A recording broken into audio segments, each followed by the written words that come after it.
record, and we are now recording to my computer.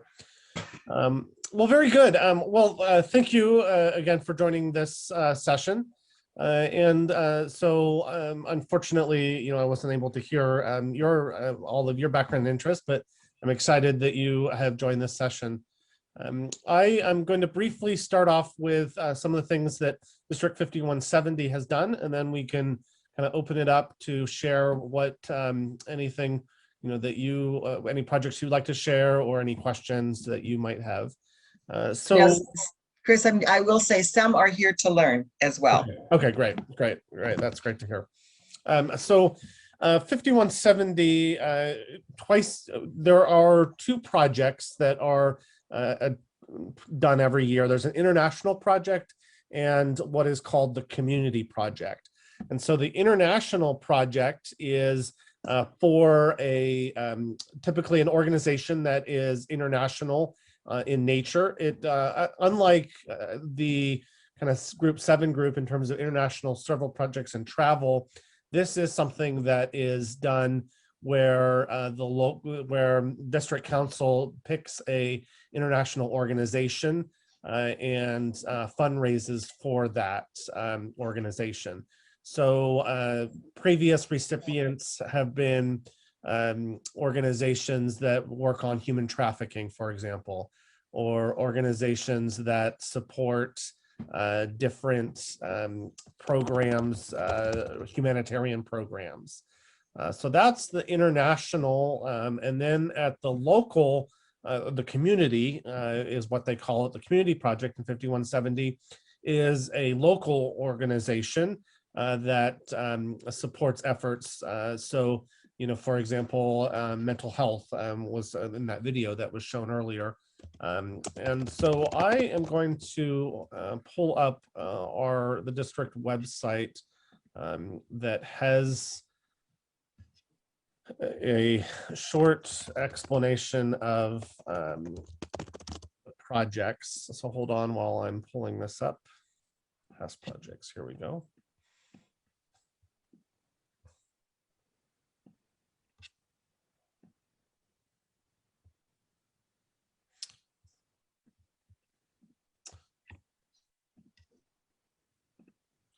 Okay, so this is from the District 5170 website.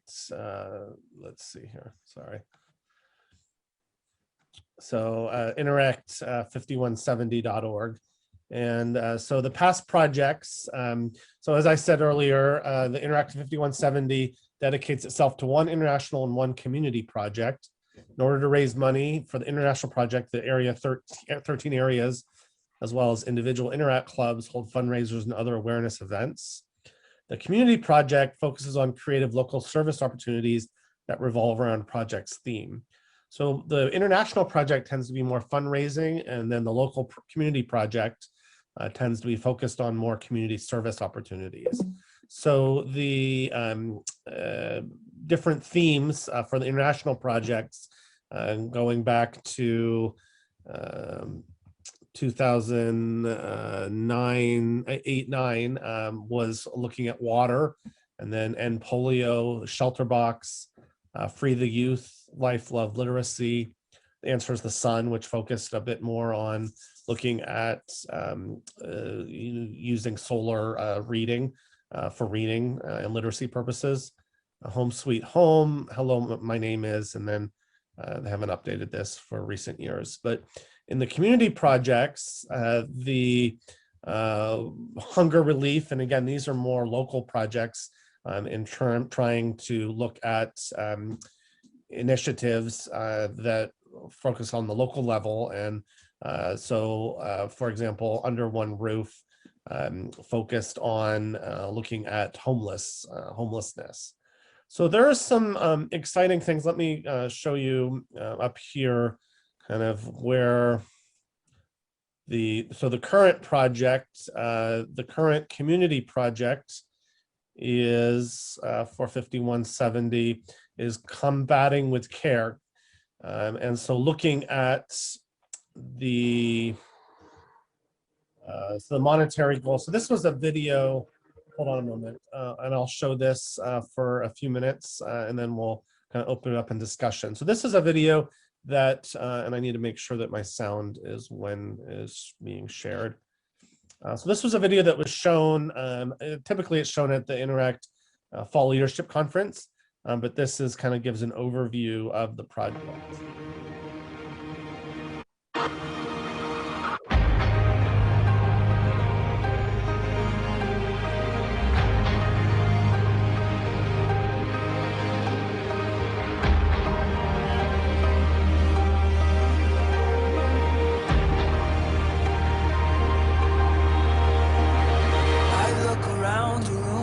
Filled with faces, every tear a window to the soul, like silent unsung symphonies, wild and wonderful mysteries, masterpieces I will never know. 'Cause everybody's looking for some light. You know, everybody's looking for some light. When I emancipated from the foster care system, I didn't have anywhere to go, and I was really stressing out because you know, a lot of people in foster care, they end up, you know, homeless in shelters. Actually, 65% of foster youth in the United States either end up in shelters, homeless, in jail, or dead by the time they emancipate out of the system. And I wanted to fight against that statistic. So I reached out to the Family Resource Center and looked for options that were available to me. And that's how I got connected with Freddie Molina from SparkPoint. And he became my financial coach to help me pursue my financial goals. Oh, and when the world is weighing on your shoulder, when the sorrow's heavy on your soul, carry on and sing it like a soldier, saying, come on, we're gonna make it home. 'Cause everybody's looking for some light. You know, everybody's looking for some light. So come on, 'cause everybody's looking for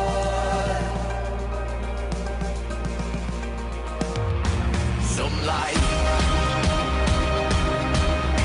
And darkness blurs the vision, like a veil before our eyes, and love alone is able to divide. Oh, you know, everybody's looking for some light. Yeah. You know, everybody's looking for some light.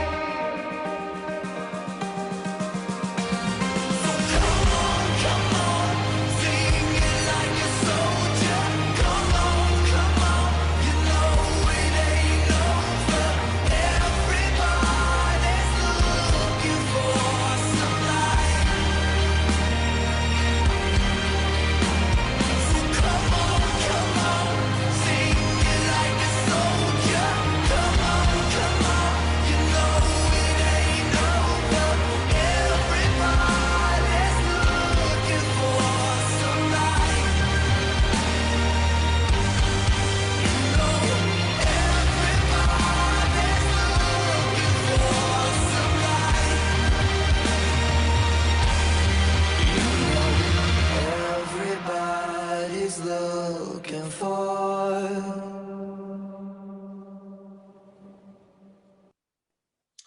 Okay, so there was I got a chat that asked if that was Interact made, and yes, indeed, actually, the digital team of interactors, the two of them from our district council created that video.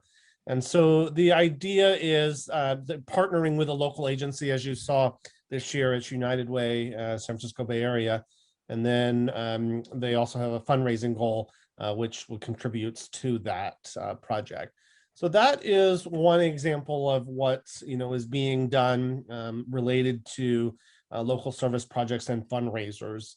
I will say, and this is something we can have a further discussion on, I continue to be impressed at the interactors in 5170, which is, Silicon Valley. And one of the things that I've all continued to kind of challenge our Interact team is, bringing awareness to issues is absolutely important. But I also think, as an educator myself, I think it's important to also take a look at the root causes. And I don't want to be a Debbie Downer here, but I think one of the biggest challenges that I have found, and I would love to kind of have some comments and perspectives from other people, is giving money to an organization is very important, especially something like United Way, which is across the country. But I also wonder, how can we promote our young people or encourage our young people to take a step back and say, okay, well, what are causing some of these root problems, instead of just putting money towards it and putting a band-aid on it. So anyway, those are my raise thoughts. the money? What's that? How did they raise the money? And Yeah, how so much great did they question. raise? So how did they raise the money? So monies are raised in a couple of ways. The first way is through Interact clubs that have fundraisers at the schools. This year has been challenging, because there has been no, physical school. So it would be, in the past, it has been bringing like coin drives as part of within school. Also doing fundraisers in terms of bake sales types of things. And California, unfortunately, has really strict policies around ASB, student council, and what can and can't be done in terms of fundraising for clubs. But nevertheless, so a combination of Interact clubs and then also area events. So 5170 is broken up into 13 Interact areas, and there is a district council member in each of those areas.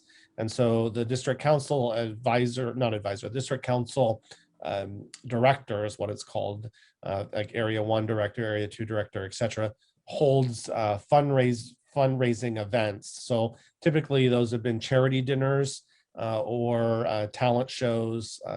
So it's a combination of monies raised at the club level through the school and through area events, such as fundraising events, such as talent shows and charity dinners. Do your Rotary clubs sometimes use their Interact or the Rotaract clubs and then pay them a percentage? So that's a great question. Thank you, Kathy. Not some do. I'll give you an example of a fundraiser that just concluded in my area. Interact areas 11, 12, 13 joined together to work on promoting local restaurants in the San Jose area. And there was the fundraiser. So they promoted for Rotarians to go out to, like they had those fundraisers at, like Chevy's or, some of those national brands, like Applebee's, right, where they have a fundraising night where they will give 10% to, local charities. And so that has been mostly the interaction with the Rotarians. That the interactors will plan the events and then invite Rotarians to join at their fundraising events. There are some clubs that do donate directly to the effort or to the local community project, but generally speaking, it's done through fundraising activities.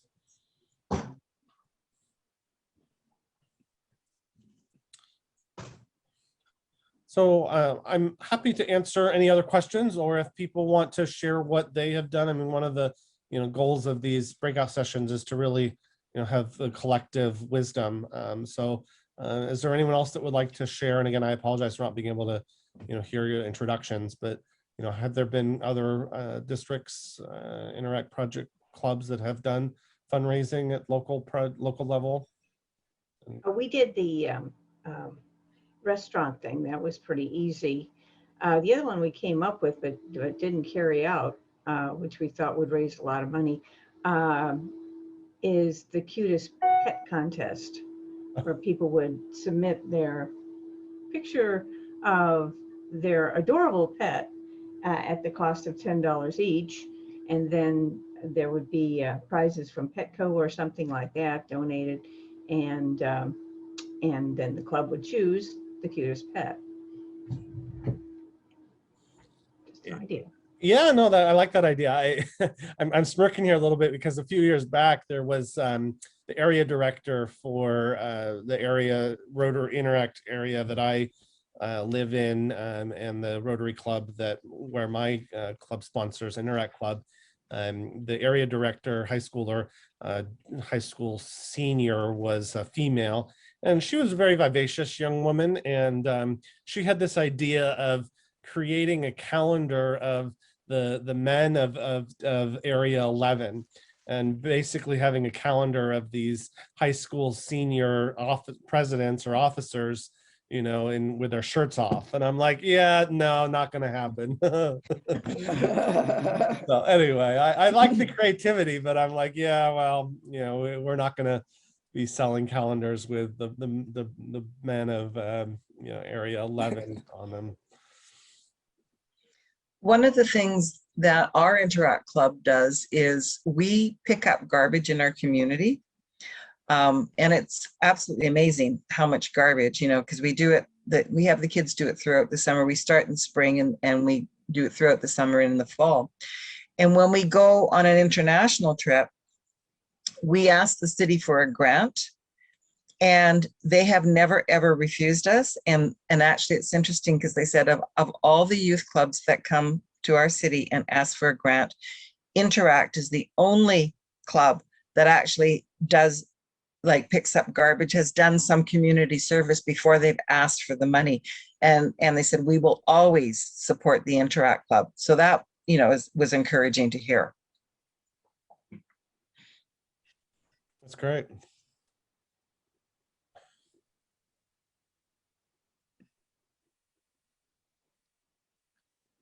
Chris, what are the restrictions for fundraising for your district?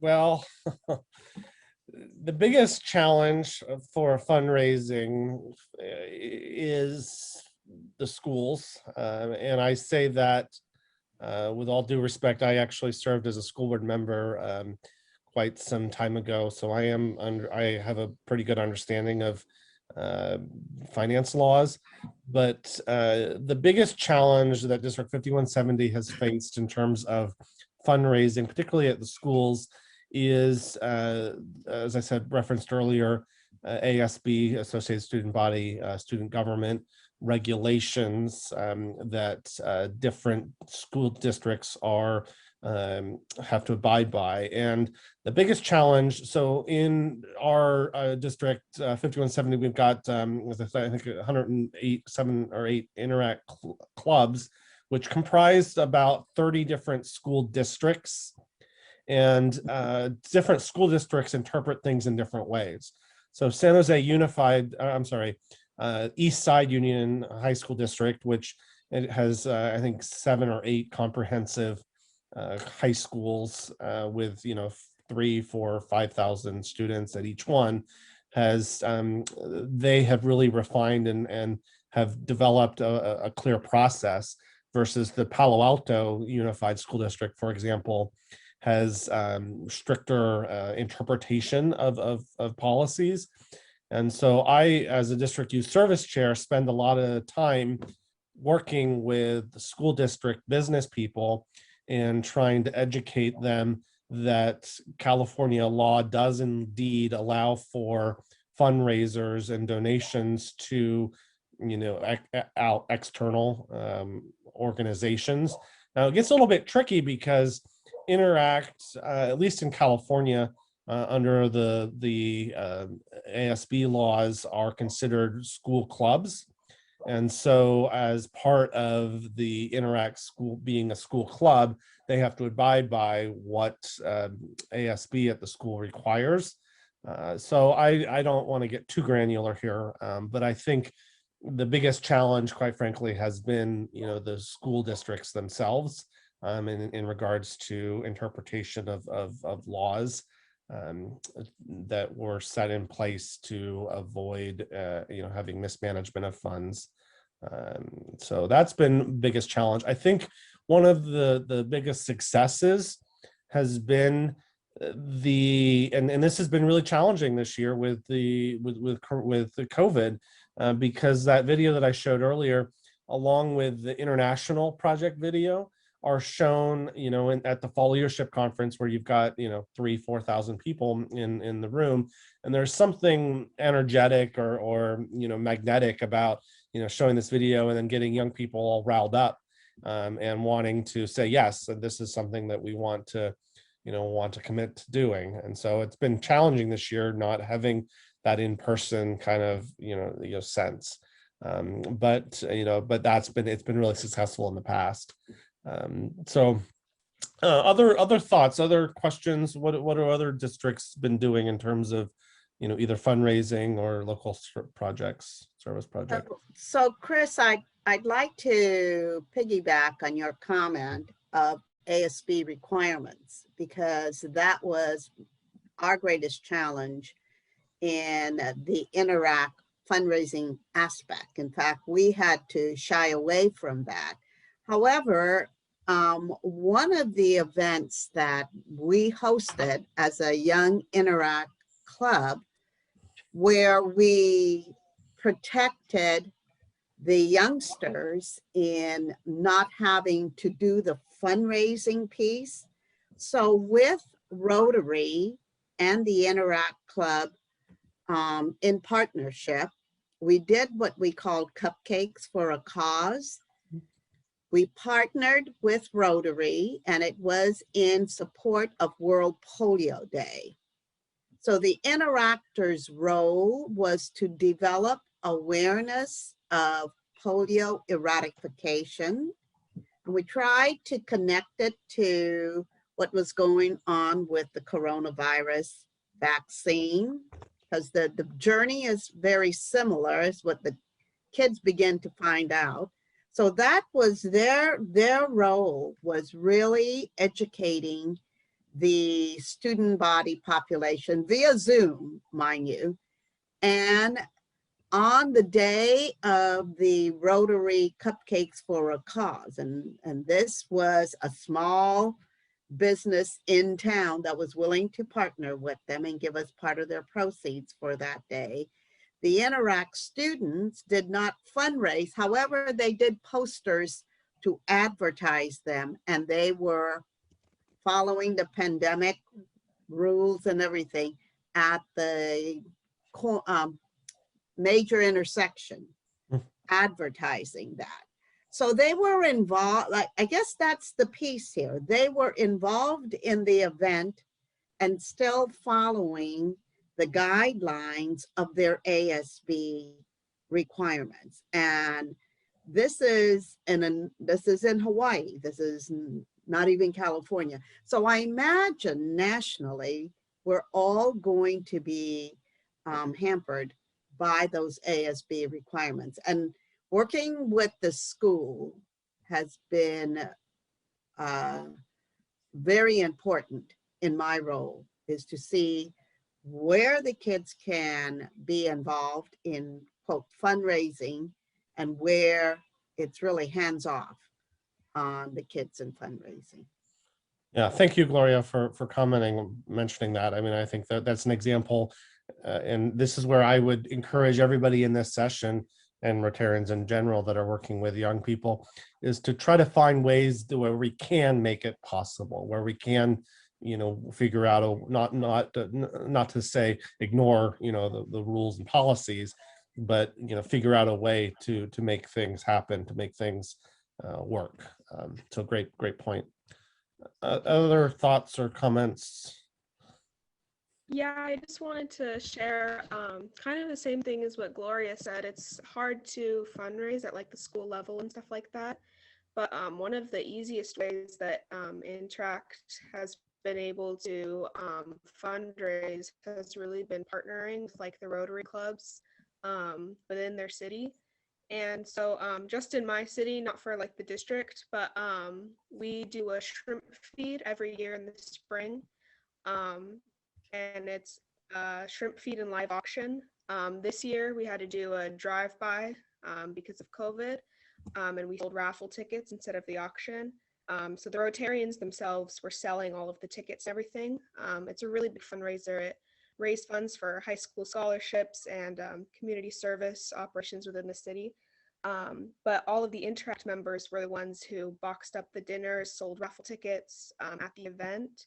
But the Rotarians themselves sold the tickets. So it fundraised a lot of money, but we were able to stay within those guidelines that way. Actually, I was going to say, Rotary clubs using the Interact clubs to help with your fundraisers is huge. We have 2 Rotary clubs in my community. And one of the things that the kids help with is a pancake breakfast. And so they're out there clearing the tables. They're helping the elderly people pack their breakfast to the table.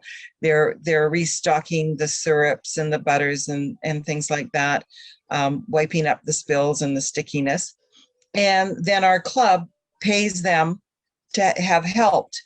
You know, there's a diamond dinner that we have for our ladies in our community, which is a big event. The kids come and help with the decorating.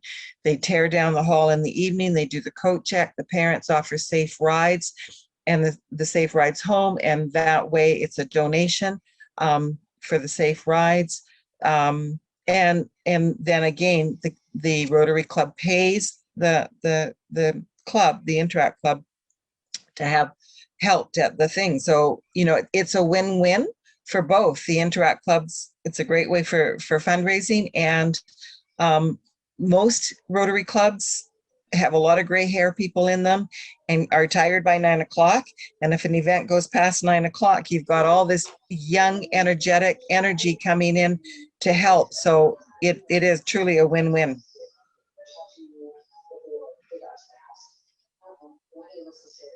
Great, thank you, Lorraine. My name is Mike Darnold. I'm with the Interact clubs of 5320, specifically my Rotary Club San Juan Capistrano. We have 75 members in our Rotary Club, and we normally have about 80 kids between our 2 Interact clubs that are most active. Our fundraisers for our Rotary Club would be just impossible to put on without our kids. They do the pancake breakfast for the Swallows Day parade. They do our Easter egg hunt. They work the golf tournament. They work our car show. We have 500 entries and about 1,600 people that come to see our cars. The kids hand out the T-shirts and sell raffle tickets. And for fundraising, what they do is they have a penny wars at our local high schools, and they compete. The teachers compete to see which room can get the most pennies. And when the teachers compete, we're in. We got it. And then we do donuts or pizza for the winning classroom. And then what they do with the money is each year they do an international project they fund, like heifers or Water for Sudan is a big one. And then for our local, they support the horses at Shea Riding Academy for special needs kids. So our kids also, a lot of them volunteer at Shea and walk kids on horses that are special needs kids. So a lot of things we can do. This year we've been struggling. So mostly the kids have been like writing love letters to senior citizens and seasonal cards and stuff like that. Great, thank you, Mike, for sharing.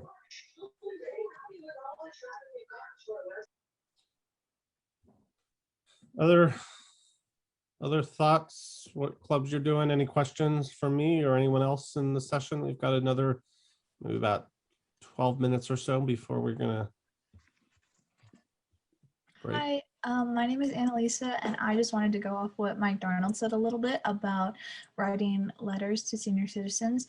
So my Interact Club at Esperanza in Anaheim, California, recently did a service project where we had a Zoom meeting where all of our students came together and wrote cards together over Zoom, and we had a whole PowerPoint with like ideas of what to say and ideas for how to decorate their cards. And then we had the kids drop their cards off in front of our school in an interactive box that we made, and it was super successful. We got over 60 cards, which we then distributed to a couple different local senior centers in our community, and it was great and super successful. And I would definitely recommend any other Interact clubs to try this, because it was an awesome service project to have that like wasn't in person, but something that all the kids could still participate in, and something we could do that followed all of the COVID rules. Great example. Thank you. I'm from the Fair Oaks Rotary Club, and we also have issues with the guidelines for ASB. So from what we have been told, the monies that go into that account have to be spent on students only. So we also have crab feeds when it's non-COVID time. And the students work the tables, clear them, do a lot of the work.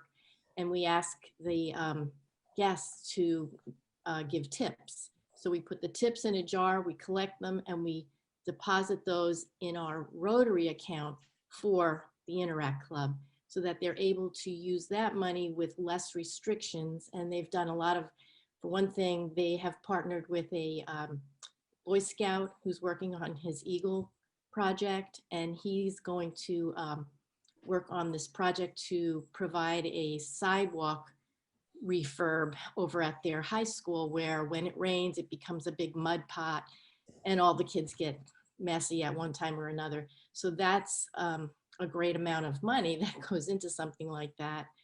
And they're able to use the monies from their tips, which are in the Rotary account rather than in the ASB account. It just makes it a lot easier to spend. And also they donated $500 to Polio Plus this year from the accumulation of tips that they've gotten over the years. Yeah, thank you. And I know there are people from, you know, other parts of the country on here, so I don't want to, you know, dominate the conversation here. But I will say, if anyone is interested in learning more about or looking at ways to better work with school districts, let me know, because I have spent an extensive amount of time looking at this issue. So this is a 422-page document put out by FCMAT, which is basically a organization, fiscal crisis and management assistance team. And they essentially, look at practices related to fundraising, as well as really anything to do with ASB. And there are, you know, and I've had a couple of districts say, oh no, it's illegal to give money outside of an organization, which is frankly not true. There's something called trust accounts, where ASB leaders can create, or student activities directors can create a separate account, which is called a trust account, as a way to, you know, support fundraising, to put in money that was fundraised for, and then that goes into a trust account, and then that money then is dispersed to an organization that is outside, external of the ASB. So it is legally possible to do, and if you are interested, and again, I don't want to get into the minutia here, but you know, if you're interested in learning more about what you can do, you know, because it is possible. The districts fund, you know, some financial people in school districts will, you know, freak out when you try to, you know, give money to external organizations, and that is simply, you know, the law does provide a provision to be able to do that. So anyway, again, not to get minute here, but. So Chris, yes. My Rotary Club in San Juan Capistrano, we have three different public and private schools that are in our Interacts. They raise the money, like penny wars and stuff like that. They give the money to the Rotary treasurer. The treasurer puts it in the bank and writes a check to whoever they want. Right. I mean, is the money done on campus, on school campus? Yeah, the penny wars, usually it's penny wars, and they take like I mean, bags of pennies. yeah, I mean, I am not an attorney, but I can tell you this, that really is not supposed to be happening, because monies that are collected that are on campus, those are what is considered public dollars, public monies, right? Because it's so anyway, again, I don't want to get into it, but yeah, I mean, Okay. that is, you know, if it works for you, great, great, keep at it. But I just, from my experiences, there's been some, you know, issues related to that. Well, I hope we never get caught because we've done this for about 12 years. Well, if it works, it's good to know. If it works, it's great. I won't share this recording with anyone. Don't worry. Well, it's good to know. Thank you. Yeah. Anyway, we've got another, I think 10 minutes. I was gonna say there's some people here that haven't asked a question or brought forth anything. Maybe we could call on them to, they might just be a bit shy. Or Bill, I see you're from 5080, my district. Is there anything that you want to ask or share? Or no, I appreciate the question, but I joined today. I'm in the Richland, Washington Rotary Club, and I'm actually the chairman of our scholarship committee. New to this club, joined in September, but joined Rotary in 1978 in Rancho Cordova, California. So I've been around quite a while. I helped develop the first Interact club in the Leawood, Kansas club. And I really came to this breakout to hear what we're hearing, and that is some great ideas for the interactors to raise money. I had no awareness of all of this ASB thing. Is that a California deal or a national? What is that? So ASB is Associated Student Body, and most states have some sort of structure that regulates student government. And so it may be called something different in you know, where you're from, but yeah, it's basically student government.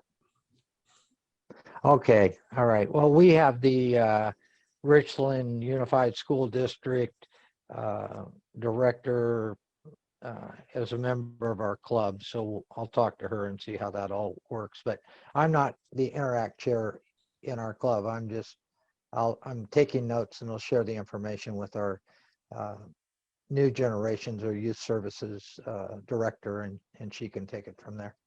But this has been very informative, very helpful. Great. Anyone else?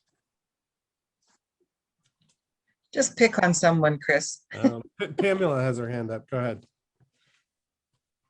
I was going to say, this is before the pandemic hit, but our students always were involved in the Pacific Northwest Harvest, where they collect foods and vegetables and things, and they come in these huge rail car of size things, and the students help, and we were helping too, but the students do it a lot easier. It doesn't hurt their backs as much. Like we had, I don't know how many tons of red pears and stuff to sort into things to distribute in smaller units to our local food banks all around the Pacific Northwest. And this is like Western Washington. And it really helped the students, because while they were doing it, they could talk to one another from different schools, from different parts of the city and all over. And so they got better acquainted, and it just was very nice for everybody, and tons of food that got sorted into different boxes that could be taken, some to our local food bank, and as I say, food banks all over. But it was a win-win for everybody, and it was done on a weekend. But you know, right now we can't all get together like that, but it was a very successful project.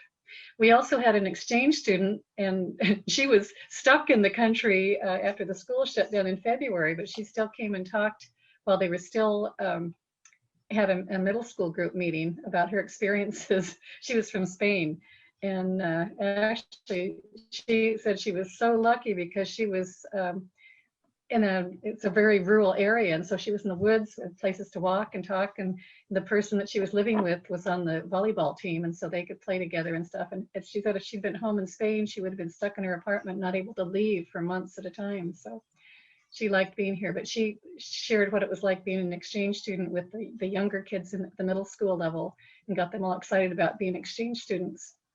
That's a perfect crossover. Yeah, that's a really good example. Anything else?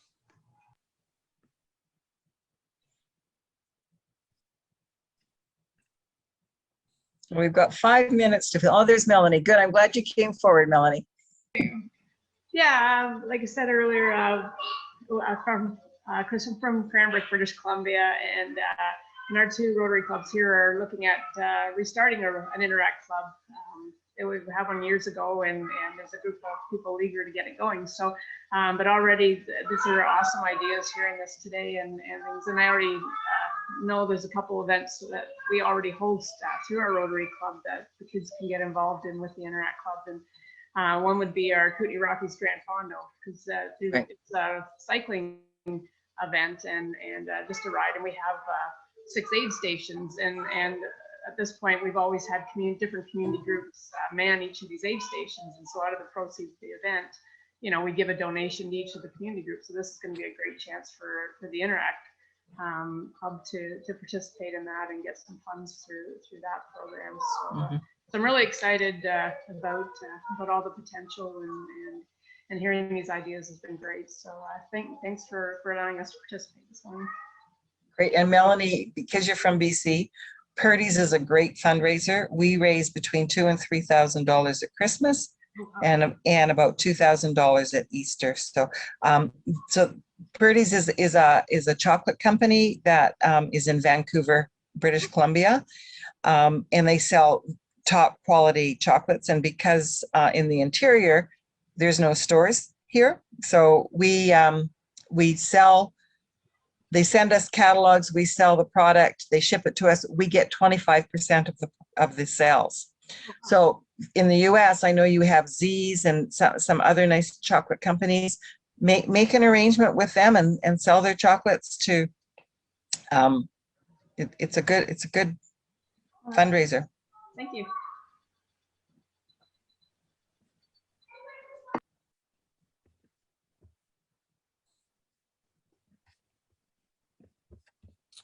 Okay, well, I think we're going to, let's see, let me just look at the schedule. Yeah, so we are going to go ahead, I'm going to go ahead and end this gathering. So for those of you that have the ability to change your breakout rooms, you are welcome to move to another breakout room. I need to go back into the main session to address anybody that is unable to do so. So we hope that you found this session to be helpful, and you know, I'm always available for any further conversations offline. So Chris, are we supposed to go back to the main room and then go back out again? I think that's what we're supposed to do, right? It's up to, so ultimately it's up to how people want to do. I mean, if you can change your own breakout room, you can go directly to okay. Okay. So, but I need to go to the main room because not everybody is able can do that. So do you want me to stay in this room until you come back? If you don't mind, unless you want to go somewhere else. But well, I can always go somewhere else later. Okay, yeah, that'd be great if you could just stay here, and then sure, I will be back. You know, but no later than 10:55. Okay, which is the next session start time. So sure. Thank you, everyone. I appreciate it, and look forward to further conversation.